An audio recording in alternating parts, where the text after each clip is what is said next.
ভারতীয় আধিপত্যবাদের বিরোধিতা করা মানে ভারত বিরোধিতা করা না। আমি বারবার বলছি একটা জিনিস, সেটা হচ্ছে এই সংবিধান ভারতের রচিত সংবিধান। এই সংবিধান আমাদের দেশের মানুষের না। এই সংবিধানের মধ্যে কি আছে? এই সংবিধানের মধ্যে আছে হচ্ছে কারচুপি নির্বাচন কিভাবে করা যায়। ৭৩ সালের প্রথম নির্বাচন কারচুপি নির্বাচন। এই সংবিধান মানুষের সাথে প্রতারণা করে কি করছে?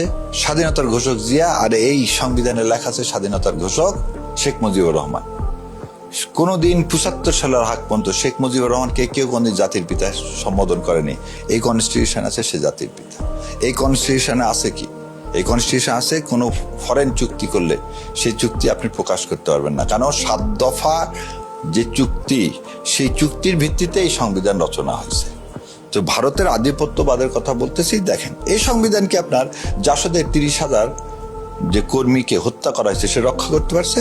পারেনি। এই সংবিধান সিরাজ শিকদারকে রক্ষা করতে পারছে? পারেনি। ৭২ থেকে ৭৫ পর্যন্ত গুম খুম ব্যাংক লুট যে ইতিহাস, সেটা কি রক্ষা করতে পারছে সংবিধান? পারেনি। এই সংবিধান কি ৭৪-এ দুর্ভিক্ষ থেকে এই দেশের মানুষকে রক্ষা করতে পারছে? পারেনি। এই সংবিধান বাসুনিয়া থেকে যারা ডক্টর মিলন পর্যন্ত জীবন দান করলো তাদেরকে রক্ষা করতে পারছে? পারেনি। তার মানে এই সংবিধানে তো গণতন্ত্র নাই। আপনি যদি খেয়াল করে দেখেন যে আইনমন্ত্রী মহোদয় সেদিন অনেকগুলো নাম বলছেন এই ৯১ সালে আমাদের গণতন্ত্র প্রতিষ্ঠার সংগ্রাম। তার মানে এই সংবিধানের মধ্যে তো গণতন্ত্র নাই। গণতন্ত্র থাকলে আপনি তত্ত্বাবধায়ক ব্যবস্থা কি জানেন, আপনাকে প্রমলগেটেড করতে হলো। আচ্ছা, এই সংবিধান কি করছে? এই সংবিধান দুইবার সামরিক শাসনের আন্ডারে এই দেশকে পরিচালনা করতে হয়েছে। এই সংবিধান কি করছে? এই সংবিধানের আন্ডারে টাকা পাচার হয়ে যাচ্ছে। এই সংবিধানের আন্ডারে জাজেস, জুডিশিয়ারি থেকে শুরু করে নিম্নস্তরের সমস্ত বিচার বিভাগ দলীয়করণ করা হয়েছে। এই সংবিধানের আন্ডারে কি হয়েছে? এন্টি করাপশন কমিশনের নামে বেগম খালেদা জিয়াকে মিথ্যা মামলায় জেল দেওয়া হয়েছে। এই সংবিধানের মাধ্যমে মানুষকে গুম খুম সব করা হয়েছে। তাহলে একটা উপকার দেখান, ৭১ সাল থেকে এই ২৪ সাল পর্যন্ত রাতের ভোট করা হয়েছে এই কনস্টিটিউশনের দোহাই দিয়ে, ড্যামে ইলেকশন করা হয়েছে এই সংবিধানের দোহাই দিয়ে, বিনা প্রতিদ্বন্দ্বিতার নির্বাচন করা হয়েছে এই সংবিধানের দোহাই দিয়ে।